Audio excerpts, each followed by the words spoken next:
తన స్వరక్తం ఇచ్చి అంటే తండ్రి అయిన దేవుడు తన స్వరక్తాన్ని ఇచ్చాడా, కుమారుడైన క్రీస్తు యేసు తన స్వరక్తాన్ని ఇచ్చాడా అని ఆలోచిస్తే, లేదంటే పరిశుద్ధాత్మ దేవుడు తన స్వరక్తం ఇచ్చాడా అంటే ఒక్క యేసుక్రీస్తే స్వరక్తం ఇచ్చాడు.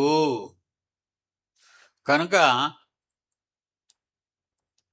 ఎవరు తాళి కడితే వాడు భర్త,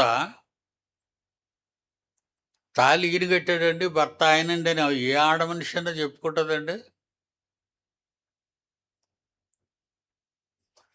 ఏ ఆడ మనిషి అన్నా చెప్పుకుంటుందా తాళి ఈయన కట్టాడు భర్త ఆయనండి అని? తాళి కట్టిన వారే నీ భర్త,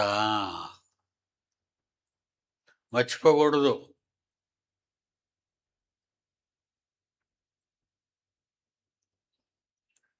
క్రీస్తు రక్తం ఇచ్చాడు మనం కోసం. కనుక మన పేరు దేవుని పిల్లలమా, మన పేరు దేవుని పిల్లలమా,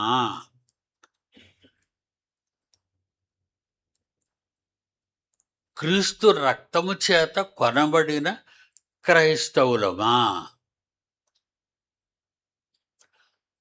దేవుని పిల్లలమా, క్రీస్తు రక్తం ఇచ్చి కొనబడిన క్రీస్తు పిల్లలమా? క్రీస్తు పిల్లలం,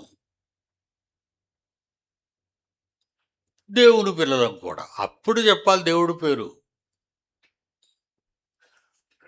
క్రీస్తు పిల్లలం,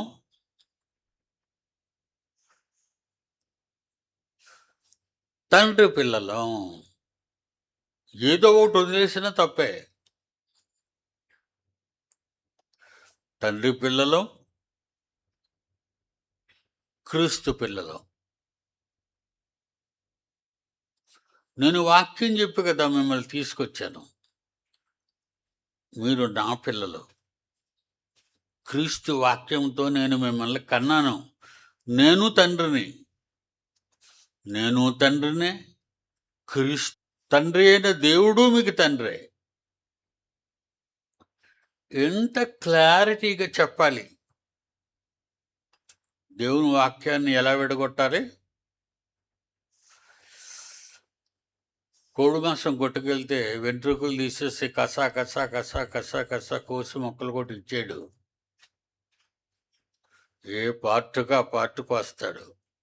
అది మేక కానివ్వండి, కోడి కానివ్వండి.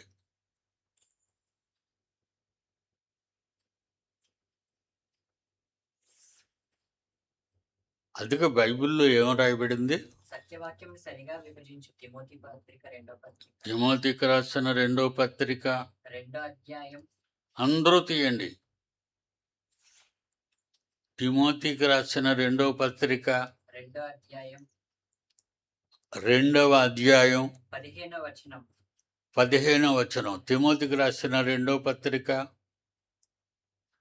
2వ అధ్యాయం 15వ వచనం. 15వ వచనం. దేవుని ఎదుట యోగ్యునిగాను, దేవుని ఎదుట యోగ్యునిగాను. తిమోతి, నువ్వు చాలా జాగ్రత్తగా ఉండాలి. బోధించేటప్పుడు, బైబిల్ చెప్పేటప్పుడు నువ్వు చాలా జాగ్రత్తగా ఉండాలి.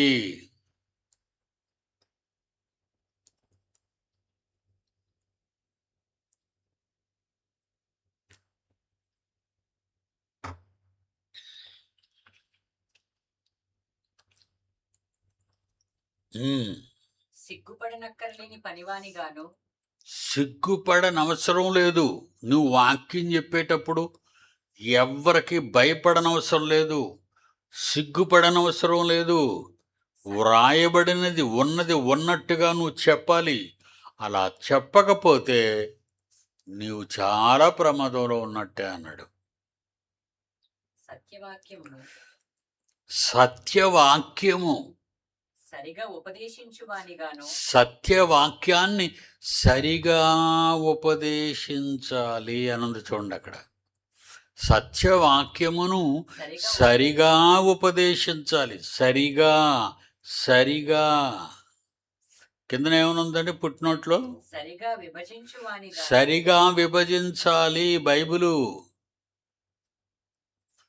మాంసాన్ని కలిపి కైమా కొట్టేస్తున్నట్టుగా కోడి